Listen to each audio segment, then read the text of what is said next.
José Poças Esteves, esta questão do Banco Central Europeu, que durante todo o ano passado disse por várias vezes que ia limitar a injeção de dinheiro no mercado, viu-se, obviamente, estamos em janeiro, que não é possível. O mercado interbancário não tem qualquer capacidade de funcionar neste momento. Não existe? Não existe simplesmente, como a Isabel está a dizer, e bem... de facto, uma sensação que existe que há uma grande incapacidade por parte dos líderes europeus de resolver esta questão. Uma das questões que estavam em cima da mesa era a emissão de obrigações europeias, de eurobonds. Parece-lhe que é um dos mecanismos que podia facilitar, digamos, também a partida de uma política apenas financeira para de relançamento da economia europeia, mas que precisa de dinheiro, obviamente, para ser relançada. Sim, a resposta é sim, mas se calhar não chega. Vamos lá ver. Estamos a falar das dificuldades das empresas. As empresas estão com dificuldades e uma das razões é porque o Estado, portanto, agora, empresas, bancas, Estado, como eu disse há pouco, porque os Estados estão com dificuldades. Não vejo possibilidade, por exemplo, da Grécia, olhando para a Grécia, porque é o caso mais gritante, e depois já lá vamos a Portugal, a Grécia, olhando e fazendo umas contas muito básicas, que a Grécia consiga pagar a dívida sem reestruturar essa dívida. E para reestruturar essa dívida precisa do apoio da Europa. Necessariamente. Para nós fazermos, para Portugal, agora vou deixando a Grécia e entrando na nossa casa. Problema. Se Portugal estiver endividados, com a dívida praticamente igual ao PIB, a comprar dinheiro na casa dos 6%, 7%, para não ir mais longe, e vamos admitir que se mantém a esse nível. Para pagar essa dívida, a economia portuguesa tem que crescer a níveis muito parecidos. Se a economia não crescer, a dívida vai continuar a aumentar. Obviamente. E a dívida só vai continuar a aumentar se os credores estiverem disponíveis para pagar. E os credores só estão disponíveis para pagar se nós mostrarmos capacidade para estancar a dívida e, mais que isso, para a pagar. Portanto, para crescer. Quando um país como Portugal, e uma economia portuguesa, e, portanto, a média das empresas portuguesas está a crescer, a não crescer, e em 2011 vai haver uma recessão, isso é ponto assente. Mas o problema não é 2011, o problema é 2012, 2013. Será que nós podemos usar 2011 para não só parar, como dizia a Isabel, para parar o déficit, mas mais importante que isso é um primeiro passo, mas o passo mais importante é o outro a seguir, e fazer com que a economia dê a volta e comece a crescer. E comece a crescer não é 1% ou 2%, porque a dívida que tem, com os juros que tem que ser 3%, 4%. E para que isso aconteça é preciso investimento. E para haver investimento que nós não temos, temos que ter ajuda. E essa ajuda tem que vir, em primeiro lugar, dos nossos parceiros europeus. Portanto, a Europa tem este problema, tem que ajudar os países da periferia.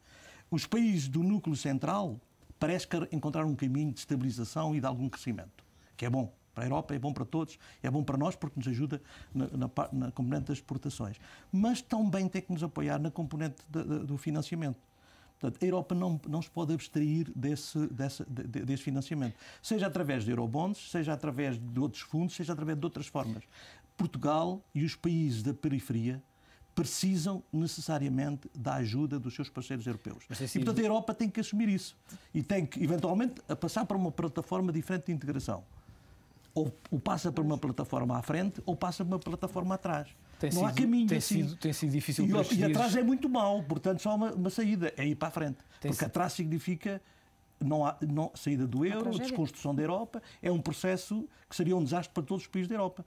Porque não nos esqueçamos que os principais credores de todo este processo são os bancos dos países da Europa, do núcleo central da Europa. Portanto, também são eles que estão em jogo.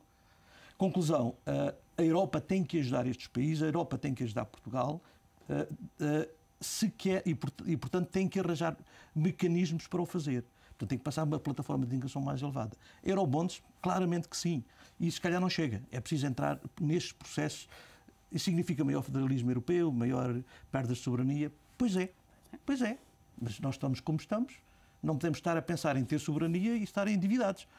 Temos que escolher. E a escolher é perda de soberania e aceitar essas condições que a Europa que os núcleos central da Europa nos vão. Mas por estes dias não tem sido fácil, nomeadamente à senhora Merkel, convencer os contribuintes alemães a pagarem a dívida de quem, ao longo dos anos, não fez o trabalho que, nomeadamente, a Alemanha fez pós-integração. E tem alguma razão. Enquanto eles pouparam e trabalharam, andaram outros, enfim, mais negligentes, a desperdiçar e a levar uma vida muito mais calminha, não é? Isabel Vaz, quando olhamos para este paralelo entre aquilo que foi a integração, nomeadamente da Alemanha, a antiga chamada Alemanha Democrática, e obviamente o ponto a que estamos hoje, há de facto este ponto que o José Poças Esteves dizia: ou damos um passo à frente ou damos dois atrás, e de facto não parece haver muitas outras alternativas. Exatamente, eu acho que o José Poças Esteves tocou exatamente no ponto.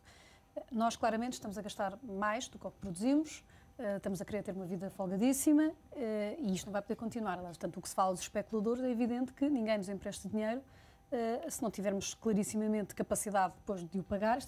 O país é como uma empresa, não é? E se nós não tivermos um projeto de crescimento que convençam o investidor, portanto, os tais especuladores ou os mercados são investidores no país. Portanto, se a gente olha para um país, não percebe para o que é que está a emprestar. Se o dinheiro que está a emprestar é só para pagar as despesas operacionais, não está a investir em nenhum projeto de crescimento para o país, é evidente que se torna difícil. Em relação à Europa, acho que tocou no ponto fundamental, quer dizer, a Europa realmente evolui para uma integração económica à séria, mas isso também vai implicar alguma perda de soberania quando nós não cumprimos as regras da Europa, ou seja, ninguém pode estar convencido que os alemães, sobretudo aqui os alemães, os holandeses, os franceses, etc., nos vão continuar a emprestar dinheiro à custa de sacrifícios que os seus próprios cidadãos fazem para que outros tenham reformas à vontadinha, que tenham os direitos todos, quando eles estão a sacrificar-se para poder ter. Portanto, ou seja, nós temos que nos convencer, se houver algum federalismo europeu, isso significa também que as pessoas têm a liberdade até o momento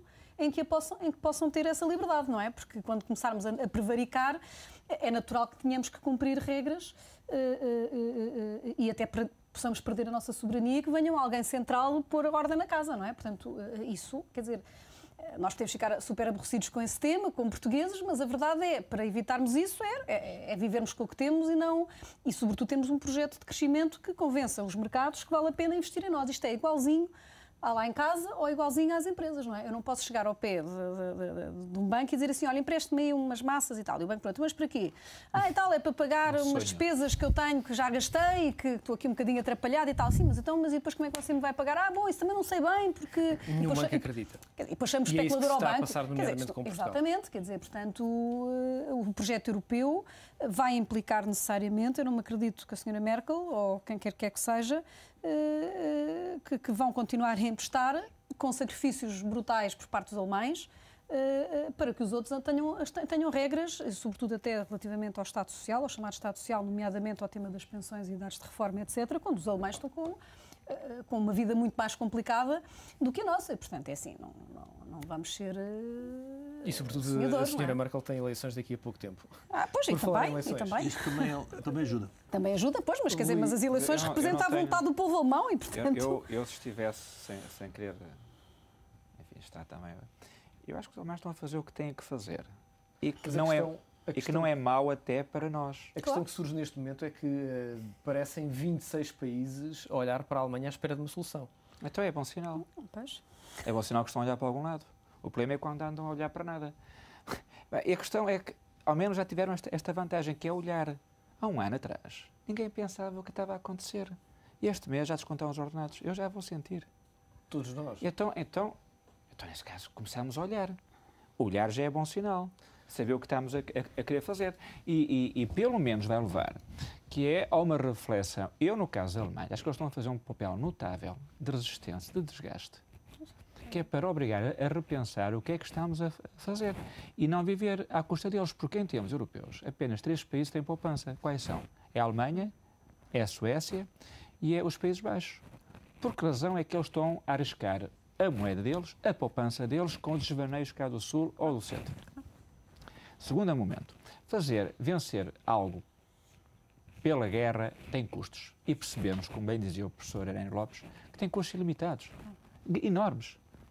Não conseguiram fazer. E pela paz estamos nós a pedir, venham tomar conta de mim, se faz favor. Portanto, com serenidade, com doçura, não é irónica, é o tempo.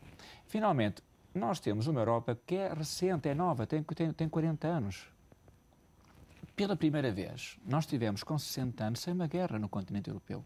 Pela primeira vez, desde um moderno crescimento económico, nunca houve um período de tempo tão longo com guerra.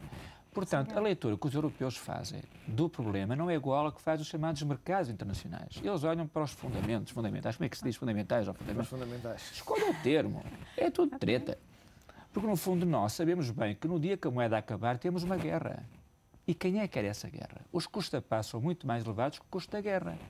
Portanto, isto é um processo normal, com tempo, com dor, que vamos ter de assentir para conseguir, em rigor, perceber o que queremos, como bem diz, integrar, com uma coordenação. A coordenação é alemã? Não sei se será. E não poderá eventualmente ser, porque vai ser uma pessoa, um voto. Rui, nós temos pouco mais de 2 minutos e, portanto, repartindo em pouco mais de 15, 20 segundos, que comentário faz destas eleições que tiveram lugar ontem?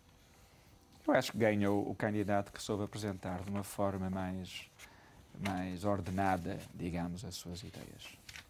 José Poça Esteves, parece que estão asseguradas as condições para voltarmos ao início desta conversa, esquecermos por uns dias a política e regressarmos à economia? Eu acho que era o único presidente que oferecia as condições de estabilidade e permita-me, nós estamos a falar todos na questão da estabilidade, na questão do déficit, da questão do sacrifício, isso é muito importante e todos falamos nisso.